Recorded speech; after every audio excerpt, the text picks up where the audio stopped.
Hi guys, welcome back to another module of our chapter Chemical Bonding and Molecular Structure। तो last module में हमने ionic bond पे थोड़ा बहुत focus किया था। ठीक है, तो वी डिस्कस्ड कि आयोनिक बॉन्ड बनता कैसे है, अनायंस कटायंस क्या होते हैं। ठीक है, अब let's discuss a very important thing first, यानी आयोनिक बॉन्ड के अंदर, आयोनिक बॉन्ड जहाँ पे आयोनिक बॉन्डिंग होती है उसके अंदर भी थोड़ा सा कोवैलेंट नेचर होता है। ठीक है, उसके अंदर भी थोड़ा सा कोवैलेंट नेचर होता है, तो उसके बारे में डिस्कस करते हैं कितना होता है, कैसे होता है। ठीक है, तो in order to discuss the covalent character of ionic bond we always talk about Fajans rule. तो फजान्स रूल हमें बताता है that an ionic bond, in an ionic bond some covalent character is introduced because of tendency of cation to polarize the anion। ठीक है, एक ionic bond में क्या होता है, आई रिपीट, आयोनिक बॉन्ड में होता है ट्रांसफर ऑफ इलेक्ट्रॉन्स। ठीक है, इसमें भी थोड़ा सा कोवैलेंट कैरेक्टर होता है, यानी शेयरिंग ऑफ इलेक्ट्रॉन। ठीक है, और ये क्यों होता है, बिकॉज जब भी कटायन यानी पॉजिटिवली चार्ज एटम अनायन के बाजू में आता है, यानी नेगेटिवली चार्ज एटम के बाजू में जब आता है, देखो ये कटायन जब भी अनायन के बाजू में आता है तो what happens is this cation polarises the electron cloud of the anion. ठीक है, तो अनायन का इलेक्ट्रॉन क्लाउड यूजुअली समझो ये शेप में था, तो कटायन उसके जब क्लोज में आता है तो अनायन नेगेटिव होता है, कटायन पॉजिटिव होता है ना, तो दोनों एक दूसरे को अट्रैक्ट करेंगे। तो कटायन जो है वो अनायन के इलेक्ट्रॉन क्लाउड को पोलराइज करता है।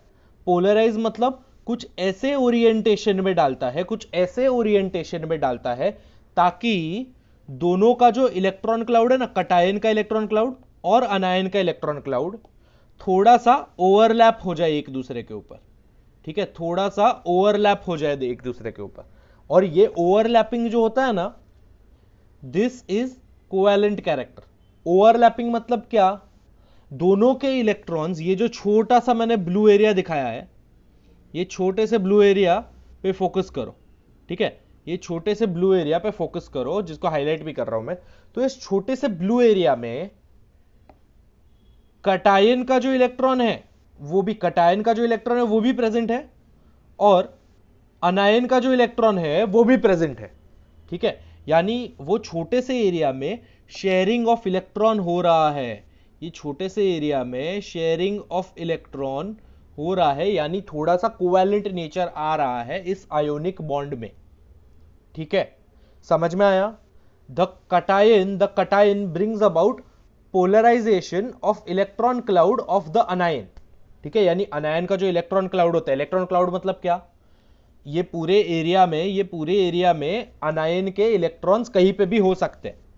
ठीक है, तो वो जो इलेक्ट्रॉन क्लाउड उसका होता है, the area in which the electrons are present may be present, उसको एक पर्टिकुलर ओरिएंटेशन दे देता है। मतलब उसका ओरिएंटेशन पहले उसका ओरिएंटेशन ये था, अब उसका ओरिएंटेशन कुछ ऐसा टेढ़ा हो गया और कुछ ऐसे ओरिएंट कर दिया कि कटायन का जो खुद का इलेक्ट्रॉन क्लाउड था और अभी अनायन का जो इलेक्ट्रॉन क्लाउड है, उन दोनों में थोड़ा सा ओवरलैपिंग रीजन आ रहा है, यानी एक दूसरे के साथ सेम रीजन दोनों कवर कर रहे हैं। ठीक है, कुछ तो ओवरलैपिंग रीजन आ रहा है, और इस ओवरलैपिंग रीजन के होने की वजह से हम बोलते हैं कि कुछ तो कोवैलेंट कैरेक्टर है इस आयोनिक बॉन्ड में। ठीक है, अभी ये कोवैलेंट कैरेक्टर है ना, ये covalent character depends upon the polarization. ठीक है, ये जो ओरिएंटेशन चेंज हुआ इसका, ठीक है, अनायन का यानी नेगेटिव वाले एटम का, नेगेटिव वाले स्पीशीज का जो ओरिएंटेशन चेंज हुआ, हाँ, उसको मैं बोलता हूं पोलराइजेशन। ठीक है, इट इज कॉल्ड पोलराइजेशन। अब ये पोलराइजेशन पे डिपेंड करता है कि कितना कोवैलेंट कैरेक्टर है इस बॉन्ड का। समझ में आया ना, जितना ज्यादा ओवरलैप हो रहा रहेगा, ये जितना ज्यादा नेगेटिव और पॉजिटिव कटायन और अनायन के इलेक्ट्रॉन क्लाउड्स ओवरलैप होते रहेंगे, ठीक है, उनका एरिया, उतना ज्यादा कोवैलेंट कैरेक्टर होगा इस आयोनिक बॉन्ड में। तो फिर ये पोलराइजेबिलिटी ऑफ कौन, of anion, polarizability of anion and polarizing power of cation. Cation polarize कर रहा है, अनायन पोलराइज हो रहा है, ठीक है। तो जितना कटायन का साइज छोटा होता है ना, smaller the size of cation, cation जितना छोटा होता है उतना उसका ज्यादा होता है पोलराइजिंग पावर, ठीक है। उसका पोलराइजिंग पावर उतना ज्यादा होता है जितना उसका साइज कटायन का छोटा होता है। और अनायन का साइज जितना बड़ा होता है ना, अनायन यानी नेगेटिव वाले का साइज जितना बड़ा होता है ना, उतना ज्यादा उसका पोलराइजेबिलिटी होती है, उतनी ज्यादा उसकी पोलराइजेबिलिटी होती है। मतलब उसकी साइज जितनी बड़ी रहेगी, ये जो अनायन है उसका जो इलेक्ट्रॉन डेंसिटी है, इलेक्ट्रॉन क्लाउड है, वो जितना बड़ा रहेगा, अनायन खुद जितना बड़ा रहेगा उतना, तो अनायन जितना बड़ा रहेगा उतना ज्यादा वो पोलराइज हो पाएगा, यानी वो ऐसे अपनी डायरेक्शन या ओरिएंटेशन चेंज कर पाएगा। और कटायन की साइज जितनी छोटी रहेगी ना, कटायन की साइज जितनी छोटी रहेगी उतना ज्यादा वो अनायन का साइज चेंज करने में सक्सेसफुल रहेगा। समझ में आया? ठीक है, ये है फजान्स रूल। चल लेट्स गो अहेड। कटायन छोटा होना चाहिए, अनायन बड़ा होना चाहिए एक आयोनिक बॉन्ड में, ताकि कोवैलेंट कैरेक्टर ज्यादा हो।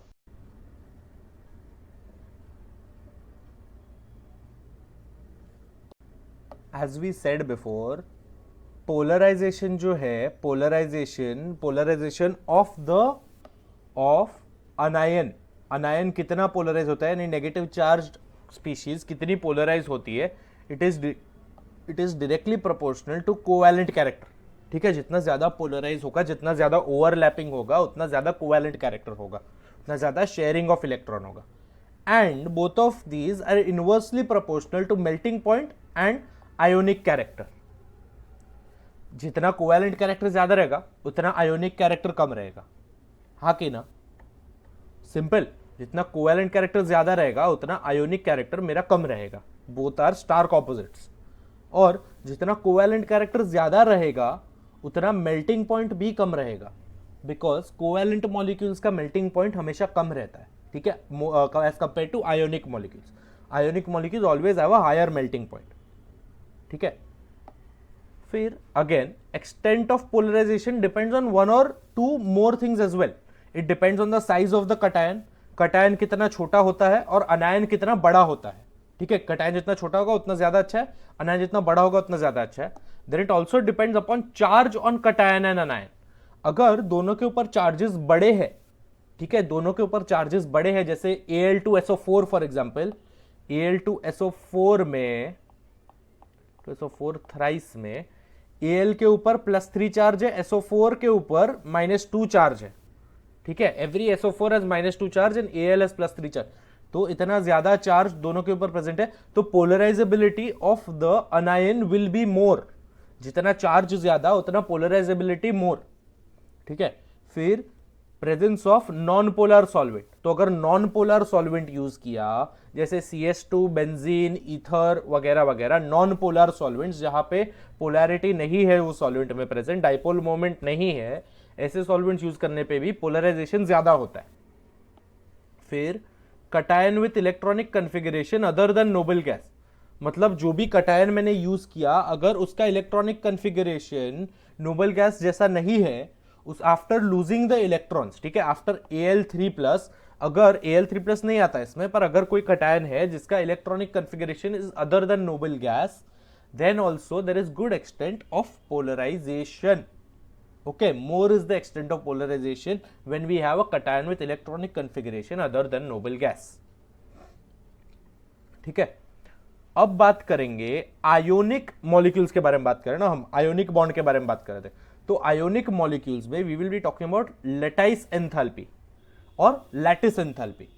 This is the enthalpy, enthalpy मतलब energy, this is the energy और amount of energy that is release होती है, निकलती है when gaseous cation and anion, अगर कटायन Na+ और Cl- के गैशियस वर्जन्स को, गैस वाले वर्जन्स को मैं बहुत ही दूर से, यानी इंफिनिटी जितने डिस्टेंस से क्लोज लाऊं, तो कितनी एनर्जी रिलीज होती है जब मैं 1 mole of compound of NaCl बनाता हूं तब। समझ में आया? It is the amount of energy released when gaseous cation and anion are brought closer from infinity to form 1 mole of compound. 1 mole compound का बनाने के लिए 1 मोल मैं कटायन और अनायन गैसियस फॉर्म को दूर से लेके आता हूं, क्लोज इंफिनिटी से बाजू में लेके आता हूं 1 मोल ऑफ कंपाउंड बनाने के लिए। ठीक है, तो जितनी एनर्जी रिलीज होगी that will be equal to lattice enthalpy. ठीक है, यानी दिस इज द, अरे जितनी ज्यादा एनर्जी रिलीज होती है ना, एक सेकंड ये समझ लो, जितनी ज्यादा एनर्जी रिलीज होती है यानी जितनी ज्यादा लैटिस एंथैल्पी होती है उतना वो मॉलिक्यूल ज्यादा स्टेबल होता है, उतना वो मॉलिक्यूल ज्यादा स्टेबल होता है। जितनी एनर्जी ज्यादा वो लूज करता है वो पूरा मॉलिक्यूल कटायन और अनायन मिलके, उतना ज्यादा वो स्टेबल होता है। एंड दिस इज डिपेंडेंट, यानी lattice enthalpy is dependent upon charge of ions. तो आयंस के ऊपर चार्ज जितना ज्यादा होगा, +1 +2 +3 +4 +5, जितना ज्यादा होगा, या फिर -2 -3 -4, जितना ज्यादा होगा that is good, that is its lattice enthalpy will be higher, the bond between the ionic bond will be stronger, and if the ionic bond is strong तो उसका radius of ions will be small. ठीक है, तो ion का radius जितना कम होता है, ion का रेडियस जितना कम होता है उतना ज्यादा स्ट्रॉन्गर बॉन्ड बनता है। Is this understood? अगर रेडियस दो, समझो एक सेकेंड, ये मेरा अनायन है और ये मेरा कटायन है, दोनों के रेडियस जितने स्ट्रॉन्ग होंगे, जितने छोटे, स्ट्रॉन्ग क्या, सॉरी, जितने शॉर्ट होंगे, जितने छोटे रहेंगे उतना पावरफुल, उतना स्ट्रेंथ वाला बॉन्ड बनेगा दोनों के बीच में। ठीक है, जितना उनका रेडियस छोटा होगा उतना। तो if radius is small then lattice enthalpy will be more. समझा? If radius is small then lattice enthalpy will be more, that is the bond will be stronger. ठीक है, चलो, lattice enthalpy is directly proportional to charge of the ions and inversely proportional to radius of ions. तो charge ज्यादा रहेगा तो अच्छा है, तो फिर स्ट्रॉन्गर होगा मेरा बॉन्ड, और रेडियस जितना कम होगा उतना भी बॉन्ड स्ट्रॉन्ग होगा।